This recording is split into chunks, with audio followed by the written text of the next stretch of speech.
اور یہ سب سے پہلے بات کر لیتے ہیں شہباز شریف ڈیلی میل کیس کے حوالے سے. تو اس کیس کو غیر معینہ مدت کے لیے ملتوی کروا کر شہباز شریف کیا حاصل کرنا چاہتے تھے؟ اس سے کیس ختم تو نہیں ہو جانا تھا ظاہر ہے؟ دیکھیں پہلے تو ذرا سا کیس کی تھوڑی سی ہسٹری دیکھ لیں. 14 جولائی 2019 کو ڈیلی میل ایک بڑا مشہور اخبار ہے, اس کا ایک کرسپونڈنٹ ہے ڈیوڈ روز. اس نے ایک سٹوری چھاپی جس کی ہیڈ لائن تھی Did the family of Pakistani politician who has become the poster boy for British overseas aid steal funds meant for earthquake victims? Asked David Rose.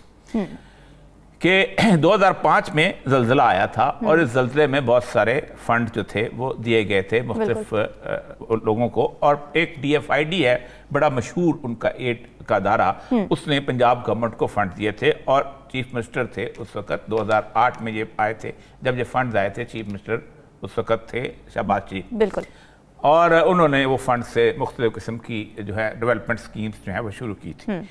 اس نے پھر ایک سٹوری جو 2019 کی جولائی میں شائع کی کہ ان کے ہاں اس اکاؤنٹس میں اس زمانے میں پیسے جو ہے وہ ٹرانسفر ہوئے, اور یہ مستقل طور پہ 2018 تک کے چیف منسٹر رہے ہیں. ٹھیک, اس کے بعد انہوں نے تقریباً 14 جولائی 2019 کو انہوں نے یہ خوایا تو 20 جنوری یا 19 جنوری کو انہوں نے ایک ڈیفیمیشن کیس فائل کیا اور کہا ہم وہ فلاں چیک کرتے ہیں. یہ 41 یا 42 پیجز کا ان کا وہ تھا, اور انہوں نے کہا ہم دیکھیں گے اس کو ڈیوڈ روز کو, بٹ ڈیوڈ روز سامنے کیوں نہیں آتا, یہ کیوں نہیں آتا, بہت جسے کہتے ہیں پاکستان میں جیسے پریس کری صورت ہے.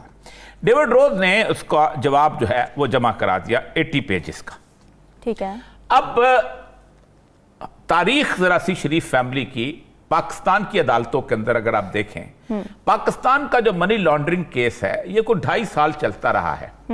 اس 2.5 سال کے اندر ایک دن کے لیے بھی ان کے اوپر فرد جرم عائد نہیں ہونے دی. بالکل. آج سینئر وکیل نہیں آیا, آج ہم نہیں آئے, آپ وزیر اعظم بیمار, آپ شہباز شریف بیمار ہیں, آپ بھائی بیمار ہیں, آپ یہ کر دیں وہ کر دیں. 108 کے قریب ان کے جو تھے اپنا وہ لوگ تھے اپنا جو ہیں اپنا گواہ, ان میں سے ایک گواہ پیش نہیں ہوا. فرد جرم عائد کیے بغیر وہ پولیس کے مضمون جو گواہ جو کہ عدالت کے اندر قابل قبول ہی نہیں ہوتے, اس کے اوپر عدالت نے ان کا کیس ہی ختم کر دیا کہ جاؤ بسم اللہ. اس سے پہلے میاں شریف صاحب ان کے والد, انہوں نے ایک ٹیکس جو تھا اس کے اوپر کیس کیا تھا, ان کے اوپر ایک کمیشن انکم ٹیکس نے ایک اپنا کیس فائل کیا تھا, اور اس کے بعد انہوں نے اس کے اوپر لیتے رہے, پھر یہ باہر چلے گئے.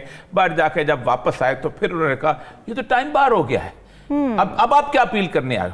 حدیبیہ کے ملا کیس جو تھا اس کے ساتھ بھی یہی صورتحال ہوئی کہ ایک ادا پہ انہوں نے کچھ پیسے دینے تھے لندن کی عدالت کے, تو انہوں نے اپنے دونوں فلیٹ جو تھے ایون فیلڈ کے وہ گروی رکھے اور کہا کہ پیسے ادا کرو ورنہ یہ فلیٹ گروی ہیں. انہوں نے out side the court settlement کی جس کے اوپر وہ انہوں نے کہا بیان دیا تھا ساکھ ڈالنے کے پیسے میں نے پہنچائے تھے, اور وہ جب سیٹلمنٹ ہو گئی تو انہوں نے کیسا. اب یہ اتنا بڑا ثبوت تھا کہ ایون فیلڈ اپارٹمنٹ کے ہیں, لیکن اس کو جہاں پہ چونکہ خود وزیر اعظم تھے چلاتے رہے ادھر ادھر, اور جب قاضی فاضی صاحب کے پاس کیس پہنچا انہوں نے کہا آپ تو اتنی دیر کے بعد آئے ہو, یہ تو ٹائم بار ہو گیا. یہاں پر بھی انہوں نے یہی ٹیکٹس استعمال کرنے کی کوشش کی. اب اس پہ انہوں نے یہ کہا کہ بھائی جان, اب ان کی مسز صاحبہ مشرف کی طرف سے انہوں نے شہبہ مشرف کی طرف suggested to the court that as the PM Pakistan Sharif was a very busy man, بہت مصروف آدمی ہے, اس مصروف آدمی کو عدالت سے چھٹی دی جائے.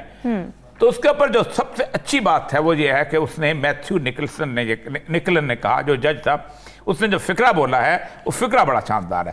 اس نے کہا in this courtroom the PM is a claimant like anyone else.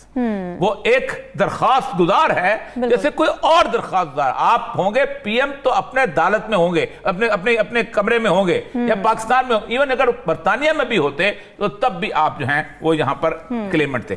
اب انہوں نے یہ کہا ہے کہ 13 دسمبر تک بھائی جاب اس 80 صفحے کا جواب دو ورنہ ہم آپ کو سٹرائک آؤٹ کر دیں گے اور اس کی کاسٹ بھی آپ کو دینی پڑے گی. آپ اندازہ کریں کہ الزام اس بات کا ہے کہ $500 ملین جو ہیں وہ آپ نے DFID کے اور باقی چیزوں کے آپ نے اس کو غبن کیا ہے. اس کا بڑا شور مچا تھا کہ پیسہ آپ نے کھایا ہے. اس پہ انہیں डेविड रोज की बात कहानी यह है कि जिस जमाने में ये एड आ रही थी उस जमाने में आपके इस अकाउंट में पैसे आ रहे थे, या तो ये बताओ कहां से आ रहे थे, वरना हम कहेंगे हमारे पैसे। तो ये है असल स्टोरी। बड़ी अजीब है कि आप इस केस को रोकें, क्योंकि इससे हमारे पाकिस्तान के अंदर जो केस चल रहे हैं वो उन पे असरअंदाज होगा। इसका मतलब यह है कि लंदन की अदालतों में जो फैसला आएगा वो पाकिस्तान की अदालतों के फैसले के ऊपर लोग उनके मुंह को आईना दिखाएंगे कि वो देखें लंदन जैसी जगह जहां इनके ना फाइलें मौजूद हैं, ना रिकॉर्ड मौजूद है, ना लोग मौजूद हैं, ना करप्शन का पता है, वहां पर बैठे हुए बंदे कहते हैं हमने पाकिस्तान को एक चेक काट के दिया 500 मिलियन का, उसमें से 100 मिलियन पाउंड जो है वो गायब हो गए, ना रिकॉर्ड तक एक्सेस है। वो कहता और आप जवाब नहीं दे सके आप। वो सिर्फ एक उन्होंने चेक्स लगाए हैं, ट्रांजैक्शंस लगाई हैं कि भाई एक इतने सालों के अंदर इतने पैसे हमारे आए, उनमें से आपके अकाउंट में, और उन्होंने कहा बताइए ये आपका अकाउंट नहीं है, इसमें इतने पैसे कहां से आ गए, बताओ किस शुगर मिल से कमाए, बताओ क्या बकरियां बेच के कमाए, बताओ क्या तुमने रेवड़ियां बेची, मूंगफली की रेडी लगाई, कुछ बताओ तो सही। अगर ये नहीं बता सकते हो तो वो कहते हैं हमारे पैसे हैं, फिर तो हमारे पैसे किसी और के नहीं है, और ये टैक्स पेयर बनी है। तो असल में वही कहता था लाली साहब कि असल मसला ये है कि ये फैसला 13 दिसंबर को अगर आ जाता है लाली साहब, तो पाकिस्तान की अदालतों के अंदर क्या सूरत हाल बनेगी। जी हाँ। और दूसरी बात मैं आपको ये कहना चाहता हूं कि ब्रिटिश गवर्नमेंट को जब ये प्रूव हो जाएगा, इसलिए कि ये डिफेंड नहीं कर रहे हैं, एक पेज नहीं दिया इन्होंने, 80 पेज के जवाब में भाई एक पेज तो दे, वो भी नहीं दिया है। तो ब्रिटिश गवर्नमेंट कहेगी गवर्नमेंट ऑफ पाकिस्तान को कि आपके जो हमारे इदारे कहते हैं कि इसको कोई डिफेंस नहीं है in an allegation of theft, तो आप मेहरबानी से करें आपका कोर्ट का क्या फैसला है, इसलिए कि अगर ये वाकई ये चोरी किया है इन्होंने और मनी लॉन्डर किया है, तो हम आपको बताना चाहते हैं कि इन फ्यूचर जब तक ये पैसे वापस नहीं आए विद इंटरेस्ट, इन फ्यूचर हम आपको कुछ पैसे नहीं देंगे। क्यों दें? अपने टैक्स पेयर से पैसे लेके आपको दें कि आपका एक आदमी खा जाता है सब।